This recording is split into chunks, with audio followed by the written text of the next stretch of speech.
Hello there, fellow folks. Welcome back to the channel and welcome back for the What If series. For today's video, it would be unheard of that would have been one of the most greatest tours that was missed in our lifetime and a missed potential opportunity. But what am I talking about? Well, I am referring to one of three of the biggest artists that was around in around the 1980s. So you have three artists of a decade, three members from each band into one stage. One member from the Jacksons, Rolling Stones, and Queen. That will be the name of the tour, the SOS, aka State of Shock. Where did the idea came from?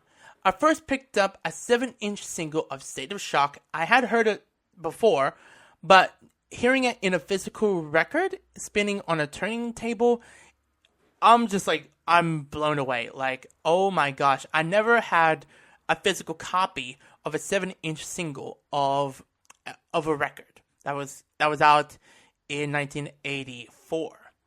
And it sounded great in a record player. Then I heard Freddie's demo with Michael, and I realized, oh my gosh, there's some missed potential in it. So I rounded up an idea, and it was set in the 80s during the peak of a great entertaining of music. So let's take you all back in 1982, right after Thriller. Michael Jackson was at the peak of his career, with endless possibilities ahead.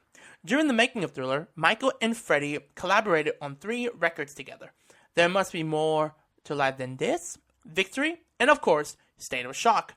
None of them were on the Thriller album, but State of Shock would later feature on an upcoming album for the Jacksons, as we all know, would be on the Victory album. And might as well is the Victory record is used as a title for the album, while Freddie is working with Queen, working on their upcoming album, as would have been The Works, and Mick Jagger working with the Rolling Stones for their upcoming album, Undercover. Months after Mick recorded for State of Shock in October 1983, he got a call from Michael saying, "Are you interested in going on tour with me?" Mick was thrilled and immediately accepted it. However, Michael told Mick he also interested in getting Freddie on board to tour with them as well.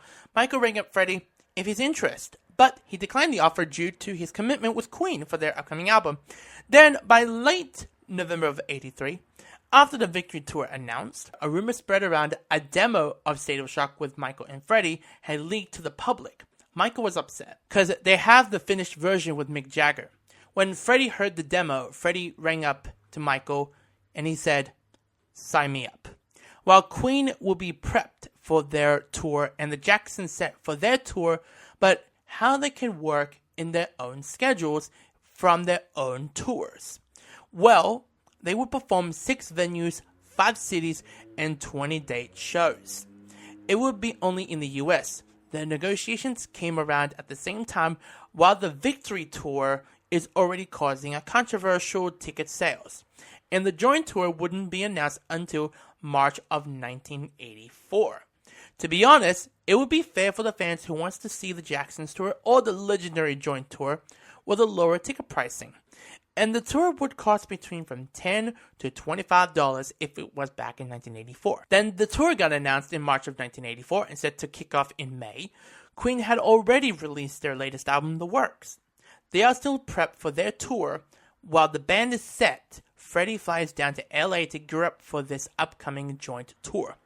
After the news broke, as will be called, the greatest tour of the decade, with 2 legendary frontmans of Queen and Rolling Stones with an untouchable Thriller. The title got announced called the SOS Tour, aka State of Shock. The 3 had finally seen each other in the same room and rehearsed for over 100 songs. They chose, but it conjoined into 21 songs out of 79 they rehearsed. By the end of March, 6 venues sold out quickly, super duper fast. They are heading out to New York, Madison Square Garden, May 17th, 18th, 20th, 22nd, and 24th. Shea Stadium, 27th and 28th. Los Angeles, June 2nd, 4th, 5th, and 7th. Las Vegas, June 12th, 13th, 16th, 18th, and 20th. Chicago, June 23rd and 25th. Hershey, June 27th and June 30th. The tour dates are set. The set list is ready to go. When May came around, a huge, massive stage is ready to rock out the stadiums as when legends clash. The show kicks off with an intro of Flash theme, a mixture of State of Shock, transitioning to Would It Be Started Something featuring Freddie Mercury and Mick Jagger. Mick Jagger kicks off the show with his set with Start Me Up, Brown Sugar, Miss You, Jumping Jack Flash, and Satisfaction. Then Michael comes back on stage, performing with Mick, will be Dance Machine. Then after Dance Machine, Michael does his set for Billie Jean, Off the Wall Medley, and Human Nature. Then Freddie comes on stage with Michael, performing Shake Your Body Down to the Ground and Somebody to Love. Then Freddie does his solo set from Queen, be doing Tear It Up, Bohemian Rhapsody, and Killer Queen. But he's going to do the intro of Bohemian Rhapsody, then transitioning to Killer Queen, then doing the reprisal of Bohemian Rhapsody. And then Mick Jagger comes back on stage, but this time with Freddie Mercury, will be Crazy Little Thing Called Love, and then they do an Elvis medley, Jailhouse Rock, and Baby Don't Care. Then we have an encore finale with Michael, Mick, and Freddie, and these three will be performing the latest single at that time would be State of Shock.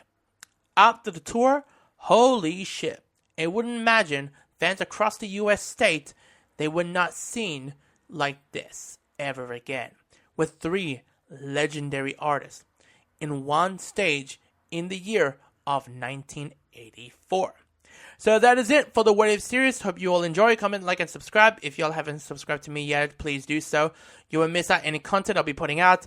And hit the notification bell if y'all haven't done it yet. Take care of yourselves and see y'all next time.